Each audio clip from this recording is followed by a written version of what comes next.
Hello, hello. It is Taylor here from Greenroots, and I'm really excited to be here with you today. Happy Thursday, everybody. And as we go into holiday season, I'm really excited for today's topic. So many of you have sent in questions about, what diet should I go on over the holidays to make sure I don't balloon up from all the festivities and, start the new year worse off than I am right now.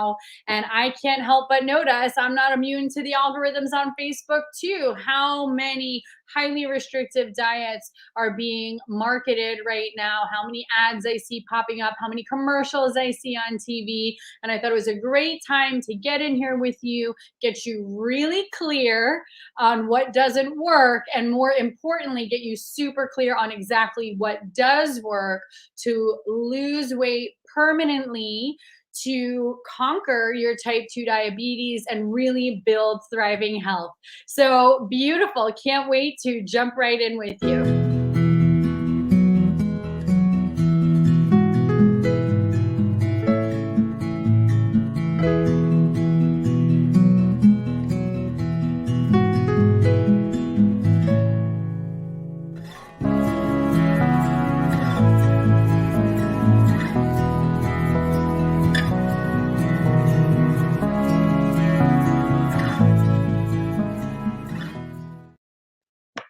Beautiful. So let's get started. And I've got the comments up here and I'm excited to engage with you. Hey, Kira. And let's talk about some of the diets that you've maybe tried, right? The grapefruit diet, the cabbage soup diet, master cleanse. Oh my gosh, that was a big one, right? For the longest time. Everything from, Atkins to its current keto, right? The different labels. Go ahead and share in the comments, what are the diets that you grew up hearing about, the ones that you tried, the ones that you saw your parents even trying? So many of them. And the truth is, diets are a multi-billion, billion with a B, folks, multi-billion-dollar industry. In fact, right now it is at $3.8 billion evaluated this year by IBIS World and growing every year. $3.8 billion. And yet, what do we have to show for it?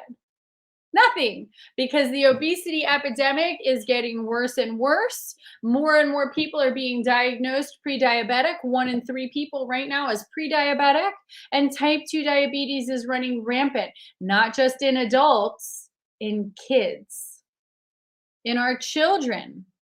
I just spoke with somebody a couple of weeks ago who had 2 children, one 14 and one 11, both of them on insulin, both of them obese. So what's going on here, right? So many types of these highly restrictive fad diets are coming up in the billions of dollars. People are consuming these diets, and yet people have been more overweight and more unhealthy than ever, right? It's shocking to think. And, I'm here out of love and service to you guys. Please know there's no judgment whatsoever. I know that I have tried diets before, like so many of you, right?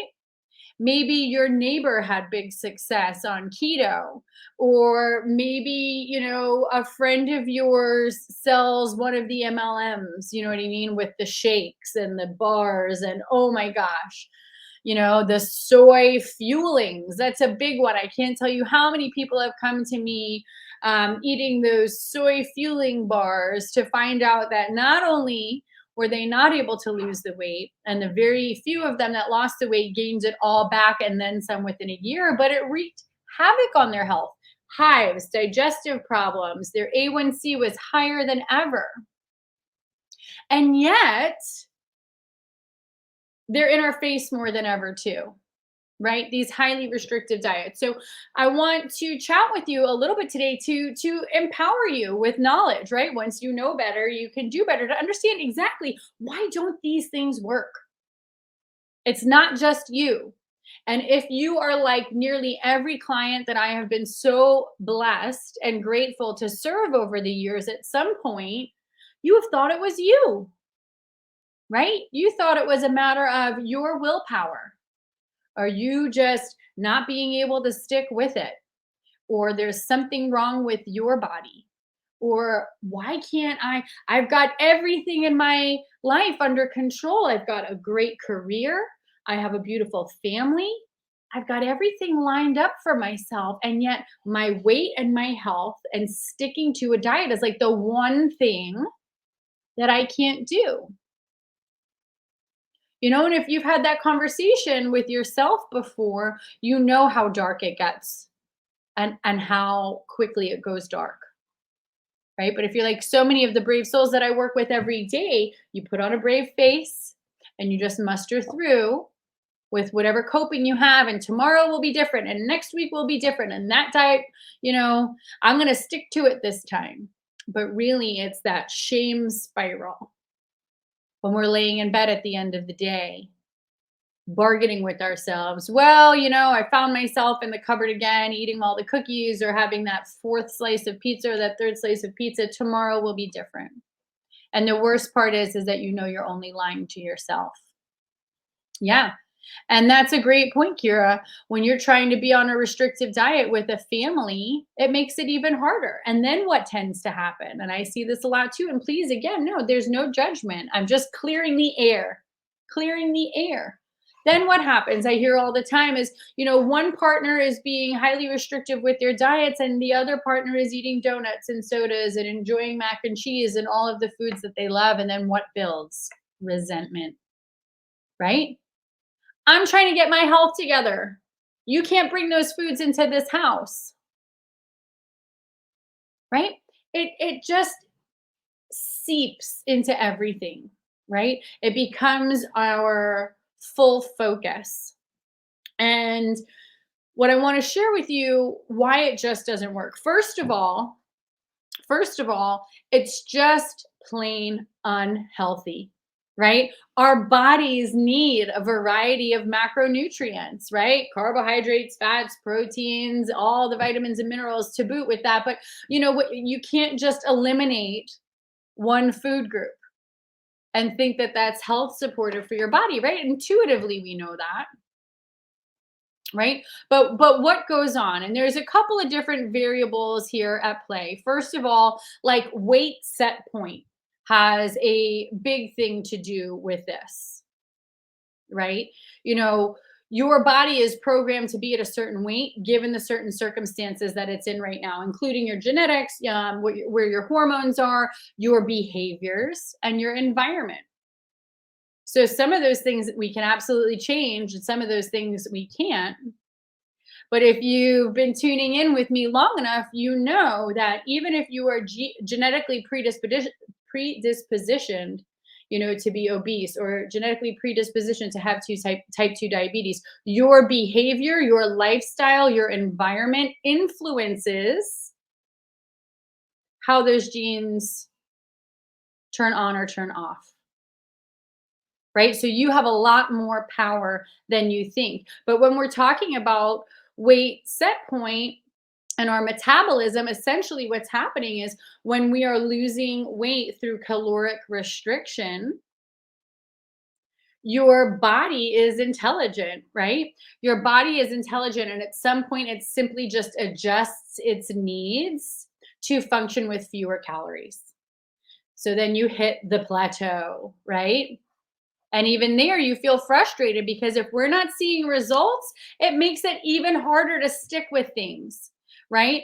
And what does that conversation sound like? I hear it all the time. Taylor, I'm doing everything. My doctor told me that my A1C jumped up to a 9. I'm on the meds. I stopped eating the cakes. I stopped eating drinking my sweet tea and my sodas. I'm doing everything and it's not working. Right? What else is going on? What else is going on here? So eventually, when your body adjusts to need fewer calories to function, that means even if you start eating less, your body's going to catch up to that. right? Because your body, it's designed to help you survive. So once the calories start to drop too low, right? So now we've got to cut back and cut back and cut back to see the same amount of progress or to even maintain the same weight. Because if we haven't changed our behaviors, our habits, our environment, the way we take care of ourselves, all of the other factors too, including quality sleep, stress management, exercising, right? All the things we know that we need to do as well. What happens is it starts to affect your hormones as well. Makes sense, right? Particularly your hunger hormone, leptin, right? So leptin controls the level of satiety that you feel, right? And when you start to build up leptin resistance, that means that you have this like insatiable hunger that you continue to feel, right? Because your body is saying, hey, we're not getting enough calories here. We're in self preservation mode. So not only does the levels of leptin shift, but your levels of ghrelin shift as well. Now, ghrelin is the hormone that says, I'm hungry, and that increases. So the leptin is saying, hey, I'm just not feeling full. I'm not feeling full. I'm not feeling satisfied. And now the ghrelin is saying, I'm hungry. I'm hungry. I'm hungry. You're feeling even hungrier than normal eating the same meal that, maybe a couple of weeks ago, eating this same restrictive diet, this same meal was helping you see progress. Now all of a sudden it's not working. Right? So that's something to think about. It's not your fault, everybody. I'm here to get on the same side of the table with you to take shame off the table. Because as long as we're feeling shame or like it's something we did, it keeps us disempowered, right? It keeps us as a victim. And you're not a victim. You're not. You absolutely have the control over your health. Like so many people that I've worked with have lost 40, 50, 60, 70, 100 plus pounds and kept it off. But it's not through restrictive dieting. In fact, the Cleveland Clinic has shown, research has shown less than 20% of dieters are able to lose weight and keep it off for over a year. Less than 20%. And this is with a $3.8 billion diet industry, right? So you're intelligent. You understand what's going on here. They're not designed to help you lose weight for the long term because they're certainly not designed for preserving your health. Okay, which is what I'm saying. And it wreaks all sorts of havoc. Don't even get me started. We've talked about keto before for the long term. And that's a conversation for a whole nother day. Oh, Arnie, great to see you here too. Thank you for helping me lose another 60 plus pounds. Arnie, it's you. It's you. You did that for you. You made the commitment to yourself, right? You were coachable, you were resourceful, you showed up and you did it. And I'm so, so, so inspired by you and so thrilled to have had the opportunity to coach you and support you in that journey. You're a hero. Thank you for commenting here. Yeah, and Arnie, that's a great example too. Arnie had tried, like you had said, Arnie, so many types of restricted dieting and maybe lose 20 pounds at most, but it always came back. It always came back, right? And Arnie, I know, has successfully kept that 60 plus pounds off for over a year now. And like you said, a much healthier lifestyle. So let's take a look at the second reason that restrictive diets really don't work. First of all, it promotes binge eating, right? And there's a few different reasons here. Because when we're telling ourselves we can't have it, we can't have it, we can't have it, we can't have it, what does that do? It makes it even more desirable for our brain. Right? You're creating a food rule that your subconscious feels is so unfair that eventually it rebels, right? And then what do we say? Ooh, I'm being bad, but I was so good all week. Ooh, now I'm being bad, right? And again, maybe we joke around at the table with friends who are indulging in these foods too, but deep inside, when we're saying, I'm being bad, I'm out of control, I'm out of control. We've all been there. We've all been there because the more you take something off the plate, the more you miss it, right? And that's not just from a mental or emotional point of view, but the science shows that when we are restricting our calories and restricting entire food groups, your brain shifts too. And it alters how you think about food and perceive food. In fact, research shows that people who follow fad restrictive diets become so hyper focused on the foods that they are restricting that it even smells better and tastes better than it ever did before. So you're setting yourself up to fall off, right? Or get off track by being so highly restrictive. Now, one of my amazing clients who's just graduating our 12-week program just shared today a beautiful celebration that she's got bags and bags full of Halloween candy at her house. Bags and bags between her kids. And she said her parents offloaded a bunch to her, right? Because what do? Get this out of my house. I can't be trusted around it, right? Because we restrict so much during the day. And then when that willpower gives way by the end of the night, what are we standing there eating the chocolates, right? In our pajamas, wrapper after wrapper. Get it out of the house. So this one particular client who has had so much success, not only in resolving her insulin resistance and getting her blood sugars down to a healthy range, but also releasing a good, I think she said 15 pounds. She had all of this candy there. And you know what? She had 2 pieces of it, 2 Reese's peanut butter cups, she said. And that was good for her. She doesn't have that hyper focused tunnel vision on the candy anymore, right? Whereas normally she said she would be eating it by the handfuls every night, right? But it's not that she's saying, hey, this is off the table, I don't want this. It's because, first of all, she's done a tremendous amount of work in giving her body the nutrient-dense foods that it needs to heal from the insulin resistance and release the weight naturally. And in doing so, has changed her taste buds completely. So she no longer desires these hyper palatable, super sweet foods that once she thought she could never get enough of or that she would ever be able to get rid of. But now it's available to her, right? Because if I have one food rule, it's that there are no food rules. Okay? There are no food rules. Once you learn, and we're going to get to this a little bit later, once you learn how to eat in a balanced way and give your body what it needs to thrive, those super strong cravings diminish. And part of it, like I said, is psychologically because everything is on the table and available to you, and you're not good or bad based on what you eat.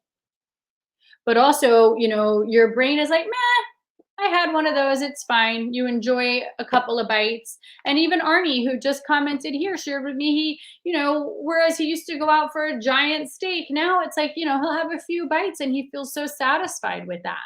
We don't need to gorge on cheeseburgers and steaks and mac and cheese and sodas and all of those highly processed foods and the Halloween candy because your body is turned off by it. And you can enjoy food like, oh my gosh, what people say, and I don't care for this word, but food like a normal eater, right? Have one piece of candy, enjoy it, savor it, and then move on with your day, right? Which brings me to the third reason why restrictive diets just don't work is they are unsustainable, right? I always say to my clients, I don't want to live in a world without pizza. I love it. In fact, we just had some a couple of nights ago, 2 nights ago. I don't want to live in a world without pizza, and I don't expect you to either. And the truth is that you can take care of yourself. You can heal from type 2 diabetes. You can release weight and keep it off and still have a slice of pizza. Right? Because when we're focused on things like, for example, like keto, where certain foods are completely off the table, right? Like bread, like pasta, like a baked potato, right? Thanksgiving is coming up now, right? Who doesn't want to have a slice of grandma's apple pie? I'm not saying we're going to eat the whole pie, but wouldn't it be amazing to be the type of eater to be the type of health conscious person where you can enjoy a slice of pie, not beat yourself up for it, and not have it throw you completely off track with your health goals and have continued weight loss through the holidays, continued health and healing, it's possible. And then fourth, tying in with all of these things is when we're talking about restrictive diets, it just makes you food obsessed, right? And there's so much mental energy that it requires. It takes away your freedom.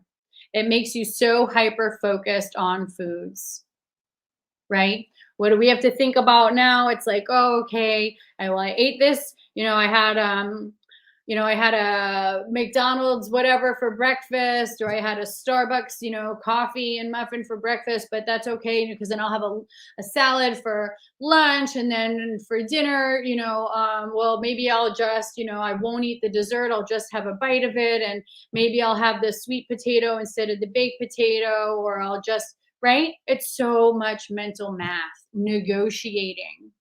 Takes so much energy.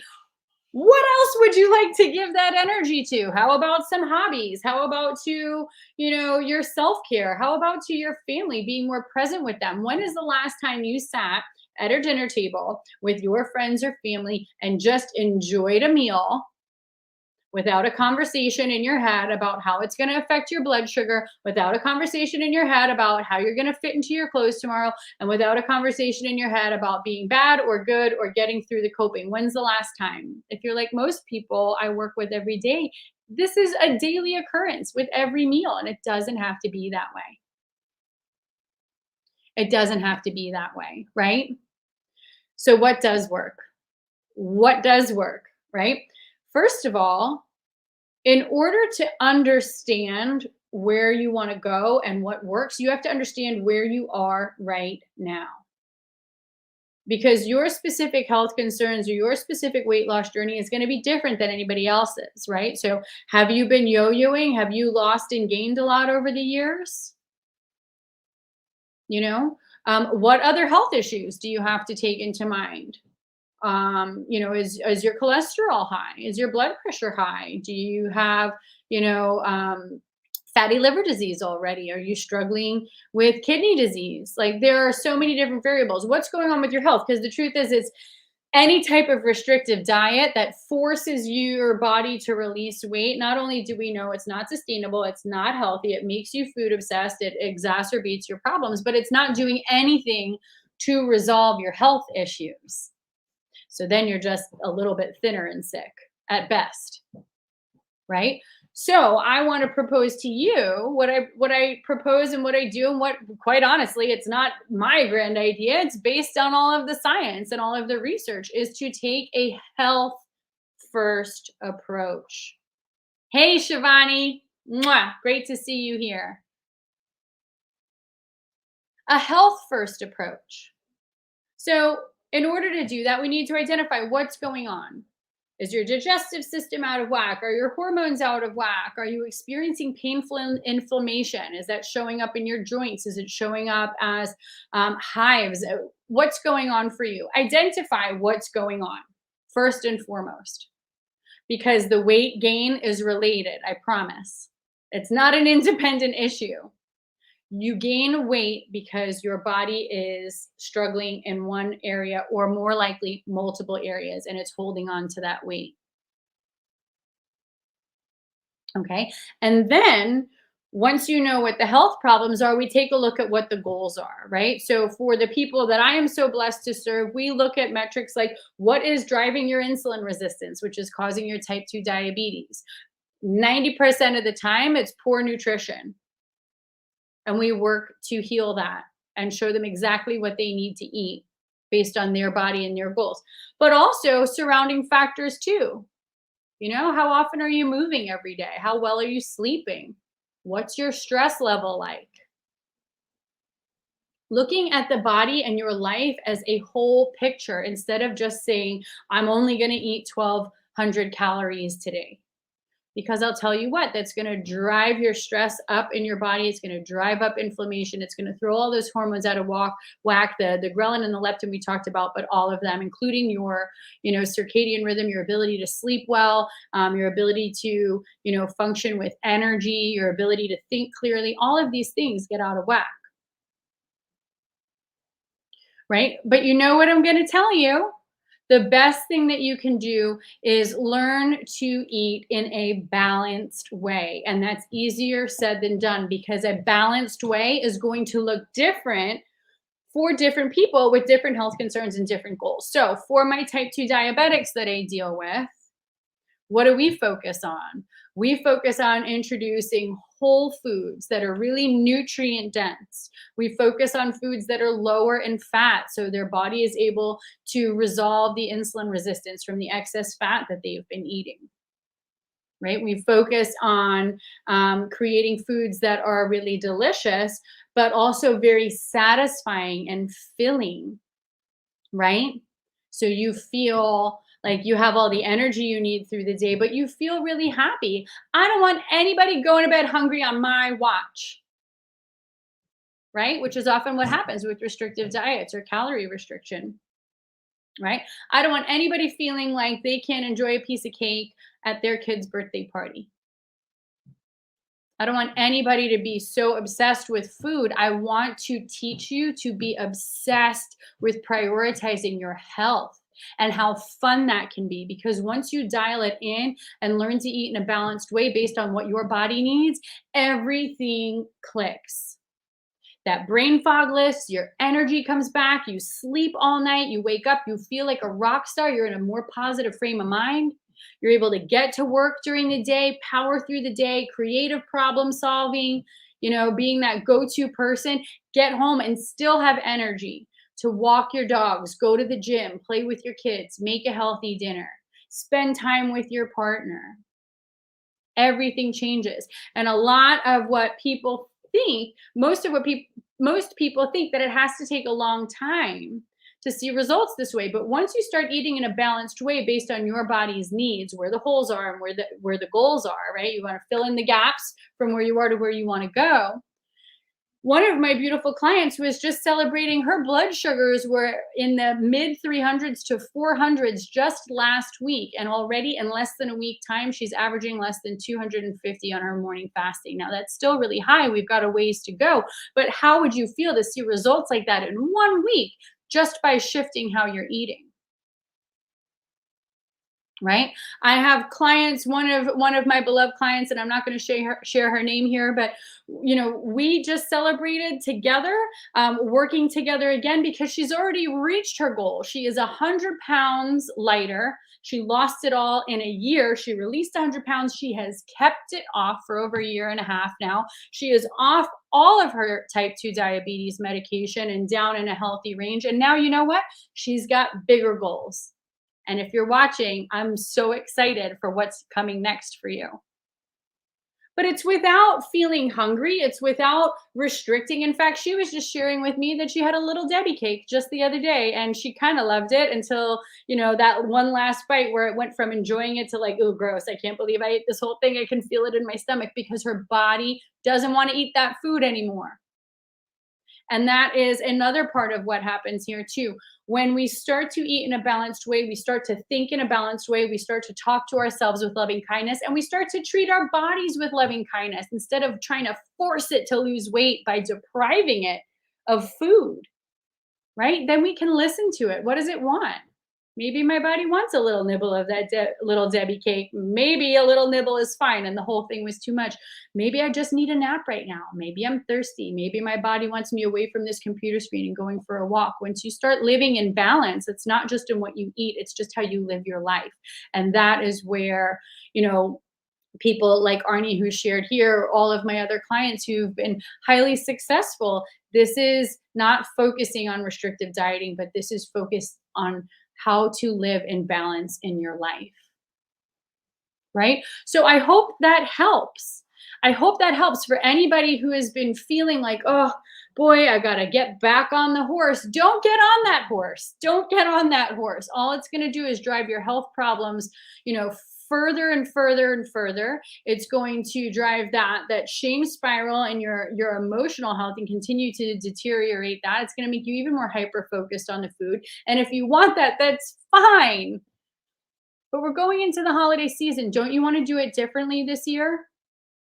And if you do, here's what I have for you. I want you to stay tuned because we are going to be launching next Saturday at 1 p.m. Eastern Standard Time an interactive workshop with me personally. And we're going to discuss all of the ways that my clients and you too can successfully gain health and release weight over the holidays. So you start the new year in this more healthful, more empowered, more beautiful inside and out version of you instead of just trudging through like you have in the past and then trying to set that New Year's resolution. So if you're interested in that, stay tuned, reach out, leave a comment, and I'm happy to give you the details for that.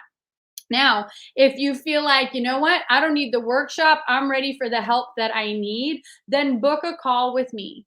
Okay, I have it running up here on the bottom of the screen, www.greenrootstransformation.com /apply. And what we'll do on this free session is we're going to get really clear. What are your big health problems? What are your issues? Where do you want to go?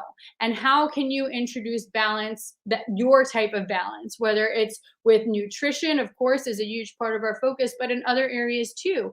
And that way I can give you a step-by-step blueprint of exactly what is going to work for you so you can get your A1C back down into a healthy range, release that weight once and for all, build back your energy, build back your happiness, build back your confidence, and go into the holidays this year feeling better than ever. So go ahead and book a time there. Thank you for being here with me today. It is my pleasure to get to have this time with you. I am here to serve. Any questions that you have, feel free to leave them in the comments below. And I'm happy to get back to you and answer any questions. And I look forward to seeing you next time. Bye.